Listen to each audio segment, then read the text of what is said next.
मुंह से अपनी प्रसिद्धि ज्ञापित, अपना तो बना लिया काम कि हम ब्राह्मण विराट भगवान से मुंह से निकले, एकदम ओरिजिनल हैं। लाभ क्या लिया? लाभ आज तक ले रहा है। तुलसीदास जी ने उसका समर्थन किया। तुलसीदास जगह जगह इतनी आग उबल दिए हैं ना, जिस आग को बुझाना मुश्किल है। वो ब्राह्मण विराट भगवान से मुंह से आने वाला अपनी इतनी प्रसिद्धि बनाई कि तुलसीदास जी ने कहा कि पूजिए विप्र शील गुणहीना, शील गुणहीन ब्राह्मण को पूजो। का शूद्र न गुण गण ज्ञान प्रवीणा। शूद्र के जीवन में अगर ज्ञान हो, विचार हो, आचरण हो, वो अपूज्य रहेगा। चरित्रहीन हो, नशाखोर समिति के सदस्य हो, लंपट हो, सभी तरह के अमानवीय दुर्गुणों से जिसका जीवन अभिमंडित है, ब्राह्मण वंश में आया है, पूजो उसको। ये अंधेर खाता आप लोग आज तक चल रहा है। एक दिन एक 6-7 बरस का बच्चा और उधर से एक 90 बरस का गैर ब्राह्मण आया। वो 6 बरस का लोहू का थुमहा है, उसको कहता है कि प्रणाम देवता जी। अब वो लड़का कहता है, वो 90 बरस के बूढ़ा है, कि जजमान जियो। कबीर साहब को ये सब बात बर्दाश्त नहीं। आज भी आप देख लो, गैर ब्राह्मण है जिसको संस्कृत से हिंदी में,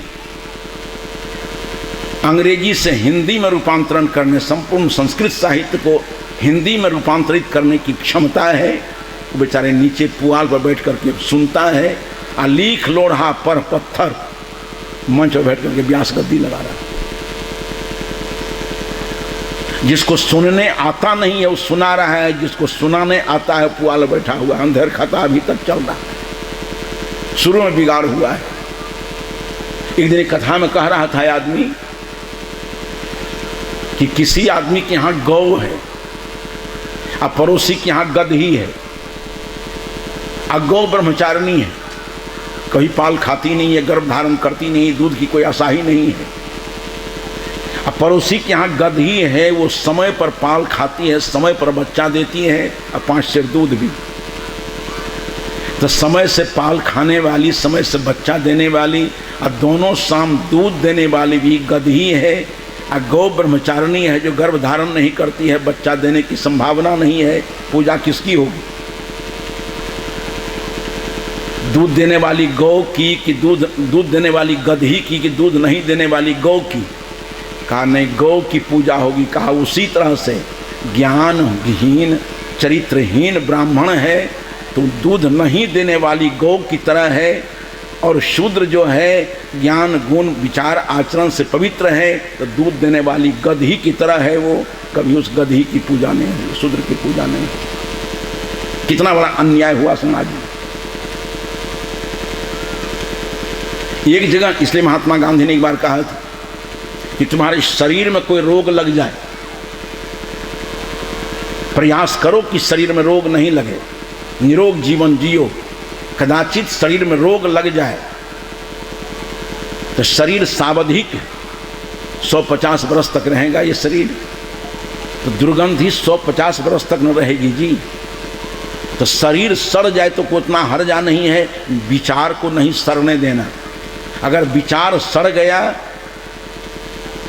तो हजारों साल तक समाज को सड़ाता रहेगा, क्योंकि शरीर के प्रति अपेक्षा विचार का नित्यत्व अधिक। विचार सड़ गया आदमी का, जो विराट भगवान की और कोई काम विराट भगवान से आज तक नहीं हुआ है। बस एक ही हुआ, हवा महल तैयार, जो विराट भगवान के रूप खड़ा करके ब्राह्मण अपने को मुंह से निकाल दिया। आज तक दावी है कि हम खेत जोतने नहीं जाएंगे। हल जोतता है जी, एकदम मुफ्तखोर समिति का जटिल सदस्य है वो। हल नहीं जोतेंगे, भगवान के मुंह से आए हैं, ओरिजिनल हैं हम। हल चलाओ तुम, अन्न पैदा करो तुम। और जब धान गेहूं तैयार करे खलिहान में आवे, तारा है मन्ना बोरा लेकर चला जाएगा अंगोल लेने के लिए। बेहाया भी कम नहीं होता है। अन्न हम पैदा नहीं करेंगे, अगाऊ वाला धान चावल पहले चाहिए हमको। भैंस चराने नहीं जाएंगे। भैंस तुम चराओ, पोसर खोलो, लकवा लागो, तू जान। भैंस तुम चराने जाओ, खिलाओ तुम, दूध निकालो। हम ब्राह्मण हैं, दूध निकाल नहीं सकते हैं। दूध निकाल दिया, औंट दिया, पौड़ दिया, और मोटका ऊपर का छाल ही ले ले, पहले दाखिल हो जाएगा। हैं? उत्पादन नहीं करेगा, उपभोग करेगा। दृष्टि को सही करके सोचिए, जहां उत्पादक घटिया होगा, उपभोक्ता बढ़िया होगा, उस समाज आज नहीं कल करवटचित हो जाने वाला है।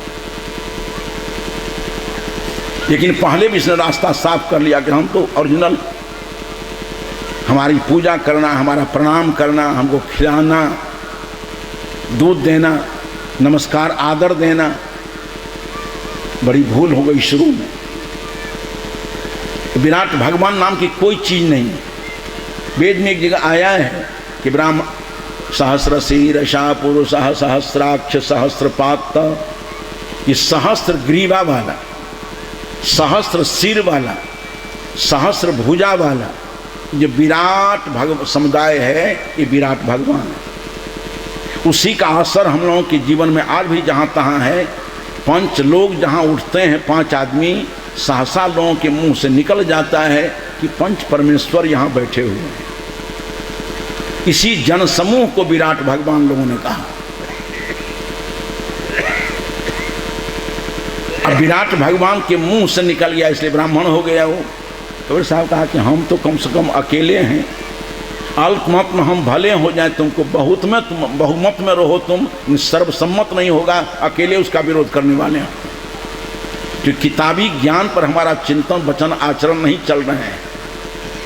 मैं तहता निज आँखन देखी, इसी का असर गांधी जी पर था। कांग्रेस अधिवेशन हुआ कलकत्ते में, वहाँ लोगों ने प्रस्ताव लाया कि चंपारण में नीलहे लोग बहुत उपद्रव करते हैं भारतीयों के साथ, प्रस्ताव लाया जाए। गांधी जी ने कहा कि नहीं, मैं स्थिति को जब देख नहीं लूँगा तो तब प्रस्ताव नहीं लाऊंगा। उसी समय राजेंद्र बाबू की भी शिक्षा पूरी हुई थी, मीटिंग में वो भी भाग ले रहे थे। गांधी चले, गांधी जी के साथ हो गए राजेंद्र बाबू। बहुत लोग तो चला छूटा, रास्ते में रह गया, लेकिन तन मन धन से समर्पित हो गए राजेंद्र बाबू। उनके साथ साथ चले गए चंपारण। जब अपनी दृष्टि से घटनाओं को गांधी जी ने देखी, घटनाओं को गांधी ने देखा, तब वहां सत्याग्रह शुरू कर दिए। वास्तविक लोग उपद्रवकारी है, उपद्रव करता है। इसलिए कबीर के विचारों का असर गांधी पर था। कबीर ने कहा, मैं कहता तू कहता कागज लेखी, मैं कहता निज आँखन देखी, तेरा मेरा मनुआ एक कैसे होए। आइए, मैं कह रहा था कि संग से हमारा कितना कितना बिगाड़ हुआ है। जिस समय हम लोग जन्म लिए थे, सभी लोग अपने शैशव काल को सोचें, आगे बढ़ने का प्रयास नहीं करें। आगे जितना बढ़ता जाओगे खतरा बढ़ता जाएगा। एक बार पीछे लौट करके देखो, सभी भाई बहन अपने जीवन के उपक्रम काल को देखो, जहाँ से हमारी उत्पत्ति हुई, जहाँ से हमारा उद्भव हुआ। जिस समय हमारा उद्भव हुआ उसमें हम लोग हिंदू थे कि मुसलमान। अगर हिंदू कहा जाने वाला परिवार समाज नहीं मिलता तो हिंदू होने का कोई संस्कार नवजात बच्चे के अंदर होता जी? संघ से ना आया, हिंदू हो गए। और संघ गड़बड़ होता गया तो हम यादव हो गए, और संघ गड़बड़ हो गया तो हम किस्नोत मंझरोट कौन कौन है इधर। तो 1000 एक दिन राम लखन बाबू बोल रहे थे यादव मसभा मुजफ्फरपुर में, भाषण दे करके आए कि क्या क्या बोल रहे थे यार। किस्नोते मंझरोट को सुलझाते सुलझाते हम परेशान हो रहे हैं। उन्होंने कहा कि दुनिया में 13,000 प्रकार के यादव हैं, कि सबको मार दीजिएगा आप लोग।